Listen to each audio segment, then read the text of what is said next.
menjelang tanggal 17 mereka sudah punya niat bagi-bagi uang, bagi-bagi sembako, bagi-bagi ini, bagi-bagi itu.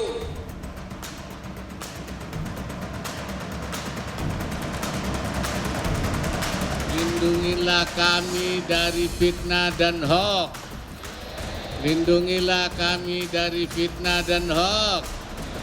Lindungilah kami dari fitnah dan hoaks.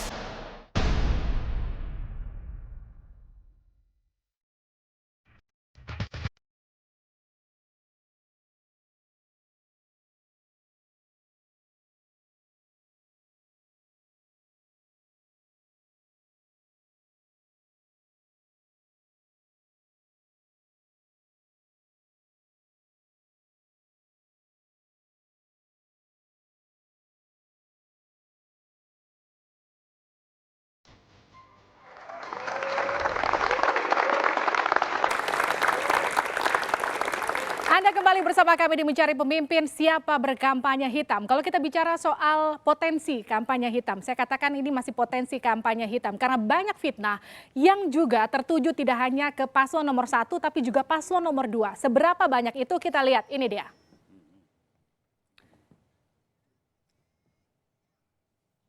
Serangan fitnah terhadap Jokowi dan Prabowo. Kalau kita lihat 3 poin terbesar serangan fitnah untuk Jokowi, keturunan PKI, anti-Islam dan antek asing.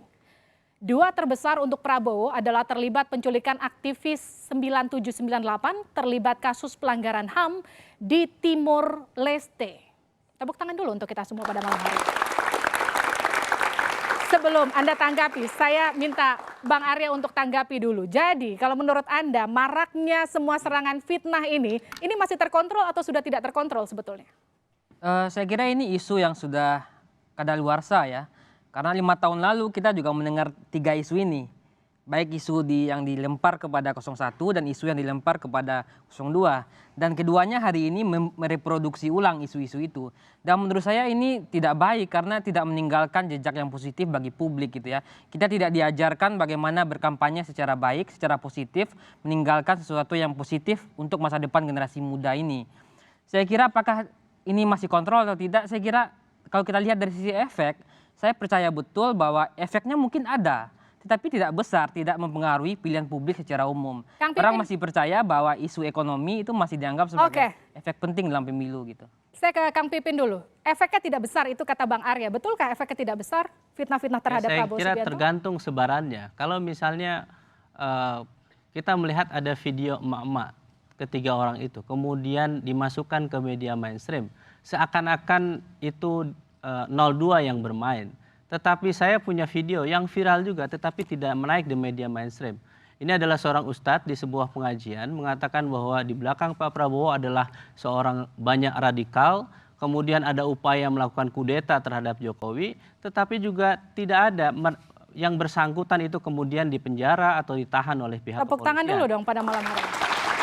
Jadi saya ingin mengatakan bahwa kalau misalnya penegak hukum itu adil bagi semua dan ini di bawah koordinasi Pak Jokowi sebagai seorang presiden, seharusnya ini juga diproses secara hukum. Jadi saya ingin mengatakan bahwa fitnah tadi yang disampaikan hanya ada 2 poin, hanya ada 2 poin, maka juga ada fitnah bahwa di belakang Pak Prabowo itu radikal, yang itu terorganisir dalam reuni 212, terus kemudian diduga kita akan melakukan kudeta. Video ini saya katakan viral, sebagaimana video-video yang lain yang memfitnah Prabowo Sandi tetapi kemudian dibiarkan tanpa ada penahanan. Jadi kita ingin melihat bahwa ternyata sebagian saya bilang oknum media juga terlalu framing, sebagaimana tadi saya harus mengatakan bahwa ketika Pak Prabowo menyampaikan bahwa nanti akan terjadi ini itu, kemudian Pak Ma'ruf Amin mengatakan bahwa kami berdoa semoga terhindar dari fitnah. Seakan-akan, saya harus mengatakan bahwa seakan-akan yang disampaikan oleh Pak Prabowo itu adalah fitnah. Kemudian Pak Kiai Ma'ruf Amin mendoakan semoga terhindar dari fitnah. Saya merasa bahwa itu kurang fair, saya kira. Kamu nggak setuju dengan doa Pak Kiai Ma'ruf? Saya setuju, tetapi ketika ada agenda setting framing yang diperlihatkan bahwa Jadi Pak Prabowo doanya menyampaikan seorang itu, ulama kamu kemudian nggak setuju? ada doa itu. Jadi saya ingin mengatakan bahwa memang videonya memang harus disampaikan, diletakkan dengan poin yang sama-sama memiliki nilai yang sama. Tidak Oke. kemudian satu menegasikan, seharusnya juga video yang satu juga menyampaikan hal yang sama. Jadi poinnya saya kira begitu Bang Arya. Saya ingin memang ada keadilan, siapapun, pihak manapun termasuk penyelenggara, Oke, tepuk media tangan dan sekali juga lagi. penegak hukum. Bang Arya, silakan tanggapi. Begini ya, Pak Ipin dan kawan-kawan ini saya juga gantian memframing ya. Dia akan menggunakan cara untuk melawan, dia akan gunakan cara entah itu menyangkut hoax atau berita palsu atau ujaran kebencian sekeras mungkin melawan aturan-aturan yang ada, dan kalau itu akhirnya diproses dia akan ngomong kriminalisasi, dan pada saat itu dia akan ngomong ketidakadilan. Sekarang kita buka-bukaan aja. Saya tidak Tahan dulu, setuju. tahan dulu. Saya Tahan poinnya dulu, tadi tahan dulu. memotong Tahan kata dulu, saya. Kang poin Pipin, yang ingin saya tahan sampaikan dulu. adalah bahwa Kang kami Pipin, ingin hukum tahan itu dulu. tegak bagi Oke, siapapun. nanti giliran Anda. Hukum Arya, itu silakan. tegak bagi Kang siapapun. Pipin tahan. Silakan Bang Arya. Jadi gini ya, Anda itu melihat seolah-olah kami yang melakukan ya. Saya katakan bukan tidak, beberapa hal memang ada reaksi itu. Tapi kalau kita lihat ya, media sosial itu dibuka, dilihat bisa, dihitung. Mana yang penguatan kepada Pak Jokowi yang melakukan hoax, mana yang Pak Prabowo yang hoax, kan bisa dihitung. Diprosentasekan aja. Yang jelas dalam soal ini, pakai media intelijennya Bang Ipin aja, banyakan mana soal masalah hoax, masalah berita palsu dan kemudian di media sosial dulu ya. Ditimbang aja dilihat ya. Terus berapa yang diproses secara hukum? Dilihat saja, itu yang media sosial. Kemudian selebaran ya. Selebaran sejak zaman yang namanya obor rakyat sampai sekarang yang setiap kali Jumatan, setiap subuh disebar. Kita satu tumpuk, yang tadi dua. Yang ketiga, yang door to door.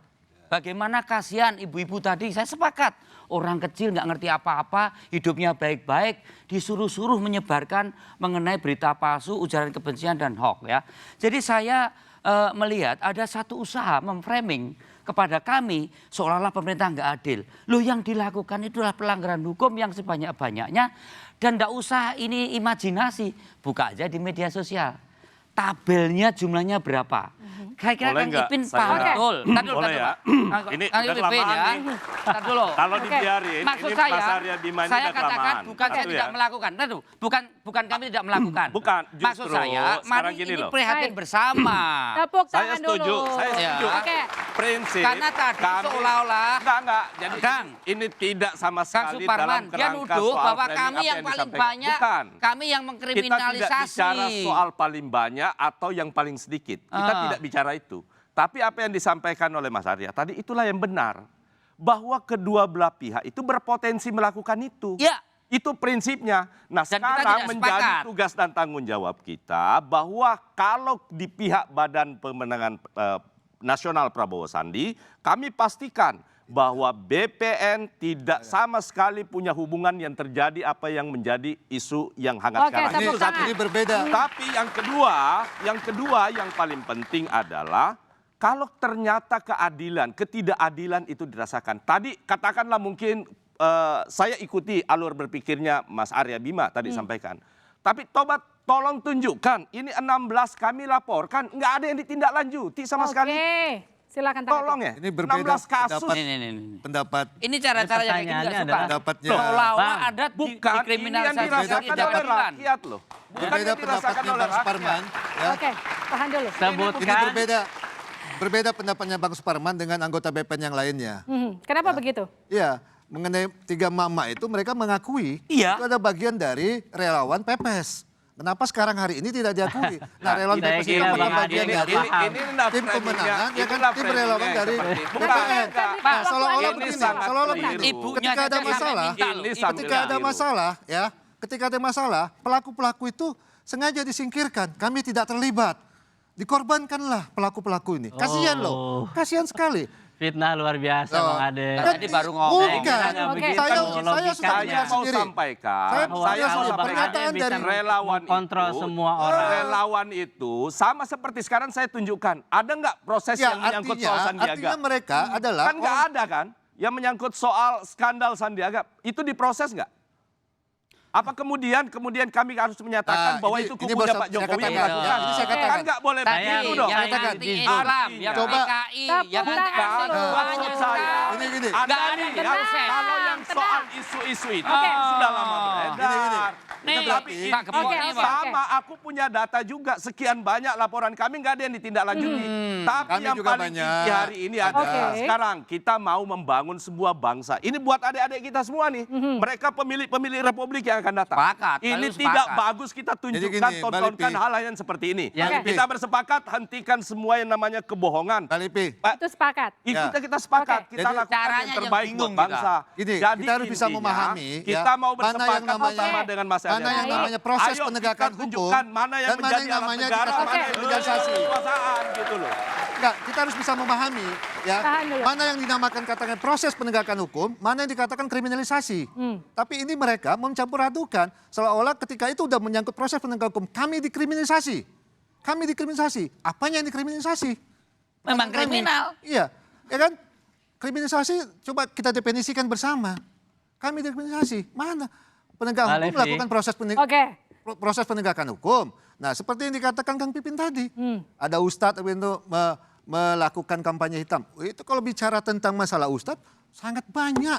Saya bilang tadi di awal, kalau menjadi catatan, udah menjadi buku, bagi kami nih, Direktur Hukum nih, udah bisa jadi buku. Saya ingin semua meminta pelanggaran-pelanggaran, Bang Ade semua saya ingin masalah-masalah bertanya kepada hukum Bang Ade, yang dilakukan terhadap kami. Sebutkan pihak yang memfitnah Prabowo Sandi dan pendukungnya yang kemudian saat ini ditangkap polisi.